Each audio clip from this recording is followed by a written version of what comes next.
সৰ্বমূৰে আমাৰ অসম বিধানসভাত প্ৰথমবাৰৰ বাবে ঘোষণা কৰিছিল আৰু 2021 চনৰ প্ৰথম ভাগৰ পৰাই যোৱা 3টা বছৰ আঁচনি হিচাপে পৰিগণিত হৈছে আৰু ইয়াৰ পৰিকাঠামো কেৱল ৰাজ্যখনৰ মাজতেই সীমাবদ্ধ হৈ থকা নাই, ৰাজ্যখনৰ বাহিৰতো এই আঁচনি জ্ঞাপন কৰিছোঁ আৰু মই আশা কৰিছোঁ যে এই অভিলাষী আঁচনিখনে অসমৰ মহিলা সবলীকৰণৰ ক্ষেত্ৰত এক সবল আৰু সুবিলিষ্ট ভূমিকা গ্ৰহণ কৰিব আৰু আশা কৰিছোঁ যে ৰাজ্যখনক আগুৱাই লৈ যোৱাত এই অৰুণোদয় আঁচনিয়ে এক সফল ভূমিকা পালন কৰিব আৰু লগতে এই আঁচনিক আপোনালোকে উন্নত কৰাৰ লক্ষ্যৰে অসম চৰকাৰে অৰুণোদয় 3.0 আঁচনি ৰূপায়ণ কৰিবলৈ ঠিক কৰিছে। লগতে পৰিপুষ্ট সমাজ গঢ়াৰ লক্ষ্যৰে খাদ্য সুৰক্ষা বিশ্ব শৰ্মাদেৱক প্ৰথমে অৰুণোদয় 3.0 আঁচনি ৰূপায়ণৰ শুভাৰম্ভ আনুষ্ঠানিকভাৱে কৰিবলৈ অনুৰোধ জনাইছোঁ।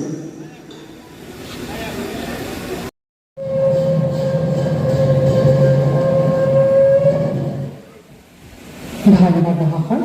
এইবাৰ মই মাননীয় মুখ্যমন্ত্ৰী মহোদয়ক নতুন ৰেচন কাৰ্ড প্ৰদান প্ৰক্ৰিয়াৰ আনুষ্ঠানিক শুভাৰম্ভ কৰিবলৈ অনুৰোধ জনাইছোঁ।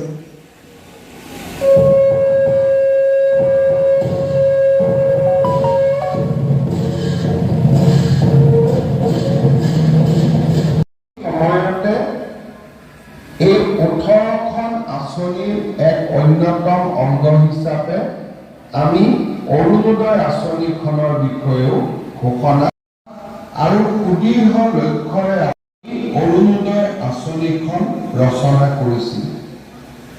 হয়, অসম চৰকাৰৰ এটা অভিলাষী আঁচনি হয়, এইটো এটা মহত্বাকাংক্ষী এটা আঁচনি যাৰ দ্বাৰা মহিলা সবলীকৰণ কৰা হৈছে। আজিৰ তাৰিখলৈকে মহিলা সবলীকৰণৰ যিমানখিনি আঁচনি কৰা হৈছে এইটোৱেই চবতকৈ বেছি এটা মহত্বাকাংক্ষী এটা আঁচনি হয়, যাৰ দ্বাৰা গোটেই অসমত 37,40,000 হিতাধিকাৰীসকলক বেনিফিচিয়াৰীসকলক এই অৰুণোদয় 3.0 আঁচনিৰ দ্বাৰা সামৰি লোৱা হ'ব।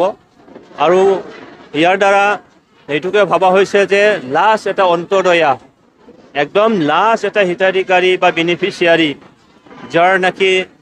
যাক নাকি মানে উঠাই আনিব লাগে, তাৰ কাৰণে আজি এই অৰুণোদয় আঁচনিটো দিয়া হৈছে। আমাৰ অসমৰ মুখ্যমন্ত্ৰী ডাঙৰীয়াই আজি অৰুণোদয় 3.0 আঁচনিখন তেখেতে লঞ্চ কৰিলে আৰু ইয়াৰ দ্বাৰা মই ভাবোঁ যে আজি আমাৰ মহিলাসকল, যিবিলাক বিধৱা মহিলা, ডিভৰ্চী মহিলা, দিব্যাংগজন, ইয়াৰ বাহিৰেও কিছুমান ক্ৰাইটেৰিয়া দিয়া হৈছে, সেই ক্ৰাইটেৰিয়া ফুলফিল কৰিলে নিশ্চয়কৈ যে যিহেতু আমাৰ 1250 টকাকৈ দিয়া হয়, ইয়াৰ দ্বাৰা এটা দুখীয়া পৰিয়ালে নিশ্চয়কৈ সকাহ পাব আৰু পায়ো আছিলে। তো আমাৰ চিৰাং হিচাপে আমাৰ এই সমষ্টি হিচাপে 31,000 বেনিফিচিয়াৰীসকলে অৰুণোদয় আঁচনি পাই আছিলে। আকৌ যদি 10,000 দিয়া হয় নিশ্চয়কৈ এই সমষ্টিৰ পৰা 40,000 বেনিফিচিয়াৰী নিশ্চয় লাভান্বিত হ'ব। ইয়াৰ লগতে আজি খাদ্য সুৰক্ষা আইনৰ যোগেদি 19,92,167 গৰাকী ব্যক্তিসকলক খাদ্য সুৰক্ষা আইনত খাদ্য দিয়া বা চাউল দিয়াৰ এটা যিখিনি আঁচনি সেইটো লোৱা হৈছে, ৰেচন কাৰ্ড দিয়াৰ আঁচনি লোৱা হৈছে। ইয়াৰ দ্বাৰাও নিশ্চয়কৈ আমাৰ দুখীয়া যি পৰিয়াল আছে সেই দুখীয়া পৰিয়ালে নিজৰ পৰিয়ালক একদম ভালকৈ পোহপাল দিবলৈ সক্ষম হ'ব। আমি নিশ্চয়কৈ গোটেই অসম জুৰি যি এটা প্ৰায় মানে 80 লাখ দৰিদ্ৰ পৰিয়ালক উঠাই অনাৰ কাৰণে যিখিনি আঁচনি, এই আঁচনিৰ দ্বাৰা তেওঁলোকে লাভান্বিত হ'ব।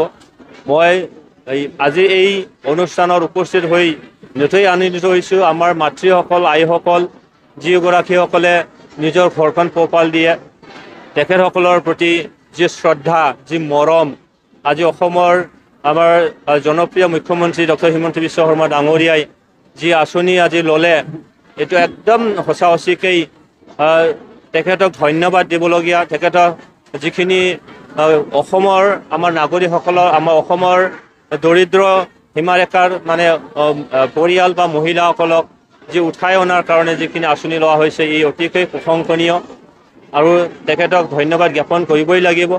গোটেই আমাৰ বেনিফিচিয়াৰীসকলৰ হৈ মই তেখেতৰ প্ৰতি মোৰ শ্ৰদ্ধা মই নিবেদিছোঁ, ধন্যবাদ মই জ্ঞাপন কৰিছোঁ। 30,000 আছে আৰু যদি 10,000 দিয়া হয় নিশ্চয় 40,000 হিতাধিকাৰীসকলক ইয়াৰ দ্বাৰা সাঙুৰি লোৱা হ'ব।